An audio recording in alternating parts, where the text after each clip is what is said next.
12 के अधिकोषण तत्व के छात्रों का स्वागत है।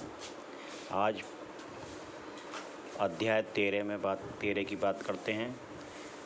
इसमें जानेंगे कृषि साख के अन्य स्रोत, तकादी ऋण, चिट फंड व अन्य स्रोत। कृषि साख के जो अन्य स्रोत हैं उनके बारे में सबसे पहले बात जानते हैं तकावी ऋण। सरकारी तकावी अरबी भाषा में अल्पकालीन ऋण को तकावी कहते हैं। भारत में राज्य सरकारें कृषि कार्यों के लिए भूमि सुधार अधिनियम 1883 तथा कृषक ऋण अधिनियम 1884 के अंतर्गत किसानों को ऋण देती हैं। उन्हें तकावी ऋण कहा जाता है। जो 1883 और 1884 में भूमि सुधार अधिनियम तथा 1884 में कृषक ऋण अधिनियम जो पारित किए गए, उसके अंतर्गत ये सरकारें अल्पकालीन ऋण कृषकों को प्रदान करती हैं, यानी कि छोटी सी अवधि के ऋण और छोटी पूंजी के ऋण प्रदान करती हैं। सब पहले किसानों को ऋण उन्हें तकावी ऋण का है। भारत में तकावी ऋण का जो आरंभ हुआ था वो बाढ़, अकाल, सूखा आदि प्राकृतिक आपदा के समय किसानों की सहायता हेतु किया गया था। यानी कि जो भारत में तकावी ऋण की प्रथा चालू हुई वो उन किसानों को बाढ़ से या अकाल से या सूखा पड़ने की स्थिति में उनको तकावी ऋणों के द्वारा उनकी मदद की जाती थी। बाद में वर्तमान में तकावी ऋण किसानों को खेती संबंधी आवश्यकताएं जैसे खाद, बीज, फल, हल या बैल खरीदने की पूर्ति हेतु तथा संकट काल में अगर ज़्यादा सूखा, अकाल या बाढ़ की स्थिति है तो उस समय जीवन निर्वाह संबंधी आवश्यकताओं को पूरा करने के लिए दिए जाते हैं। ग्रामीण साख सर्वेक्षण समिति के अनुसार तकावी ऋण भारतीय कृषकों की कुल कृषि साख आवश्यकता का 3% भागी पूरा कर पाता है। यानी कि बहुत कम मात्रा में ये तकावी ऋण कृषि किसानों को मिल पाते हैं, उनकी आवश्यकताएं पूरी कर पाते हैं। बात करते हैं तकावी ऋण के दोष क्या हैं, क्यों ये तकावी ऋण आज की स्थिति में केवल 3% साख ही इनकी कुल साख का 3% भाग ही पूरा कर पाते हैं। इसके निम्नलिखित दोष हैं।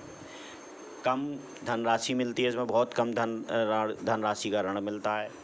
ऋणों के वितरण में पक्षपात होता है।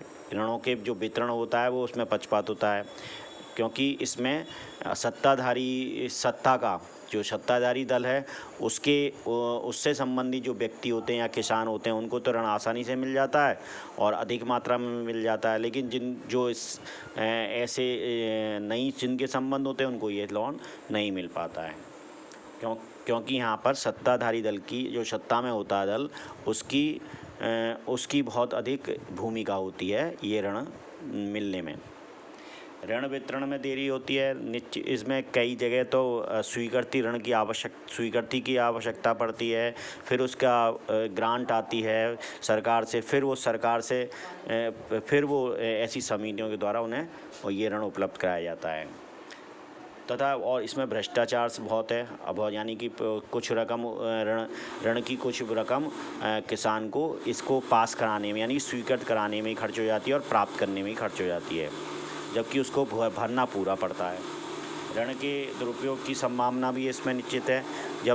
जब आवश्यकता होती है तब तो ये ऋण मिल नहीं पाता, और ऐसी स्थिति में ऋण की जिस चीज़ के लिए उसे ऋण चाहिए उसके लिए वो उसका यूज नहीं कर पाता है और नुकसान हो जाता है। इसकी ऋण वसूली में कड़ाई और इसकी ऋण वसूली बहुत अधिक कड़ाई है, यानी कि इसमें ऋण वसूली के लिए बहुत अधिक कड़े नियमों का पालन किया जाता है। तकावी व्यवस्था में सुधार के लिए इन दोषों को अगर दूर किया जाए तो हम तकावी व्यवस्था को सुदृढ़ बना सकते हैं और किसानों की अधिक से अधिक मदद कर सकते हैं। तो इसमें छोटे किसानों को अधिक मात्रा में ऋण दिया है। पहली बात तो ये कि छोटे किसानों को ज़्यादा महत्व दिया जाए और उनको उनकी आवश्यकता ज़्यादा से ज़्यादा पूरी की जाए। फसलों के ख़राब होने पर ही किसानों को ऋण दिया जाए। फसलों के ख़राब होने पर या तो सूखा, बाढ़ या कोई ख़राब हो जाती है फसल, उसी स्थिति में ऐसे ऋण दिए जाने चाहिए, अन्यथा अन्य किसी कार्य के लिए ऐसे ऋण नहीं दिए जाने चाहिए। तकावी का और या किसान अगर ख़राब स्थिति होती है ऋण किसानों को, तो ऐसे ऋण माफ़ भी किए जाने चाहिए।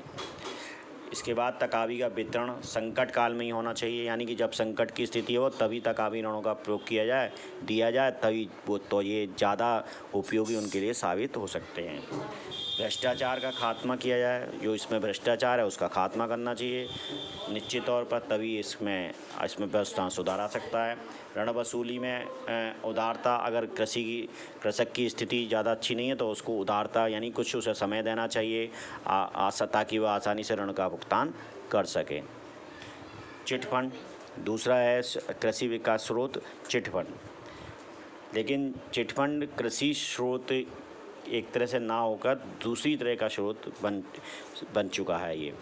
अब बात करते हैं चिट फंड होता क्या है। चिट फंड कुछ व्यक्तियों द्वारा पारस्परिक वित्तीय सहायता प्राप्त करने हेतु गठित ऐच्छिक संगठन है। इसकी न्यूनतम संख्या 10 होती है तथा अधिकतम संख्या निश्चित नहीं है, यानी कुछ 10 व्यक्ति मिलकर एक ऐच्छिक संगठन बना लेते हैं और वह चिट फंड के द्वारा ऐसा फंड उपलब्ध कराते हैं। इसकी कार्यविधि किस तरह से यह कार्य करता है, ये चिट फंड भी वो समझते हैं। चिट फंड संचालन के लिए एक व्यक्ति व्यवस्थापक होता है, यानी कि जो संगठन का सदस्य भी होता है वही सदस्य, उसमें से एक व्यक्ति व्यवस्था करता है, सारी का व्यवस्थापक होता है। इस संगठन द्वारा सभी सदस्यों से प्रतिमाह एक निश्चित धनराशि जमा करवाई जाती है, यानी मान लीजिए कुल एक राशि निश्चित कर ली जाती है और उसको सारे सदस्यों में बराबर बांट दिया जाता है और ऐसे एक धनराशि हर प्रत्येक सदस्य के लिए निश्चित कर दी जाती है। जैसे मान लीजिए 1 लाख रुपए की बनाई गया तो उसमें 10 सदस्य हैं तो सबों को 10-10 हज़ार रुपये हर महीने देने होते हैं। इसके बाद प्रत्येक माह एक निश्चित तिथि को सभी सदस्यों की नाम की चिट डालकर लॉटरी निकाली जाती है, यानी सब जितने भी सदस्य सबों के नाम एक पर्चियों में लिखे जाते हैं, एक पर्ची में, और उनको डाल लिया जाता है किसी पात्र में और उसमें से एक पर्ची निकाल ली जाती है। जिस व्यक्ति के नाम की चिट वो निकल के आती है उसको वो पूरी धनराशि उपलब्ध करा दी जाती है तथा इसी तरह से जब तक प्रत्येक सदस्य की लॉटरी नहीं निकलती तब तक ये प्रक्रिया चलती रहती है। तो इसमें सबसे महत्वपूर्ण बातें, कुछ ध्यान रखने वाली महत्वपूर्ण बातें निम्नलिखित हैं। जिन सदस्यों की लॉटरी निकल चुकी होती है उनके नाम की पर्ची दोबारा नहीं पड़ेगी, यानी कि जिसकी पहले पान में निकल आएगी वो अगली बार उसका नाम ही लॉटरी के द्वारा डाला ही नहीं जाएगा, तो निकलने का मतलब ही नहीं है। प्रत्येक माह सभी सदस्यों को निर्धारित धनराशि जमा करती होती है। जो निर्धारित धनराशि है वो प्रत्येक माह प्रत्येक सदस्य को जमा करनी होती है। चिट फंड सदस्यों की हितों की सुरक्षा हेतु भारत सरकार ने चिट फंड अधिनियम 1982 पारित किया। यह अधिनियम 18 राज्यों तथा केंद्र शासित प्रदेशों में आज भी लागू है। तो चिट फंड में कुछ धोखाधड़ी हुई थी, उसकी सुरक्षा, इसलिए सदस्यों की हित की सुरक्षा के लिए भारत सरकार ने 1982 में एक अधिनियम पारित किया जो इनके हितों की रक्षा करता है, इसके चिट फंड के सदस्यों की रक्षा करता है, जो आज वर्तमान में 18 सदस्य राज्यों में तथा केंद्र शासित प्रदेशों में लागू है। चिट फंड के लाभ एवं दोष। अब चिट फंड के लाभ भी हैं और कुछ दोष भी हैं। लाभ क्या है? पहले बचत को प्रोत्साहन, 10 जो व्यक्ति सदस्य हैं उसको निश्चित तो बचत को ये प्रोत्साहित करता है, यानी कि बचत करने के लिए उसकी प्रेरणा डालता है ताकि वो हर महीने कुछ रकम जमा करके और एक मुश्त रकम प्राप्त कर लेता है। एक मुश्त रकम की प्राप्ति उसे हो जाती है, यानी कि धीरे धीरे पैसा जमा करके एक बड़ी राशि उसके हाथ में जो उसके काम आ जाती है। आपातकाल में सहायक होती है निश्चित तौर पर। अगर कोई संकट की स्थिति है तो सभी सदस्य मिलकर सहयोग से उसके नाम की चिट निकाल दी जाती है और उसको दे दिया जाता है सभी की सहमति से, तो उसको आपातकाल में ये बड़ी धनराशि मिल जाती है जिससे वो अपना नुकसान उसे नहीं हो पाता है। आपातकाल की स्थिति में वो बच जाता है, मदद हो जाती है उनकी। पारस्परिक सहयोग निश्चित तौर पर 10 व्यक्ति जब मिलकर काम कर रहे हैं तो पारस्परिक सहयोग की अब संभावना अधिक है। सबसे जो इसके दोष हैं जिसकी वजह से भारत सरकार ने इसके अधिनियम पास किया इनके सदस्यों के हित के लिए, वो ये दोष निम्नलिखित हैं। किस्तें चुकाना बंद। सबसे पहली बात है जिसकी लॉटरी निकल आती थी वो बाद में बड़ी मुश्किल से किस्त चुकाता था, अगर उसकी स्थिति सही नहीं होती तो वो मुकर जाता था, किस्तें नहीं चुकाता था। धोखाधड़ी था, बेईमानी व्यवस्था का क्या व्यवस्थापक या अन्य उसकी धोखाधड़ी कर लेते थे। आपातकाल में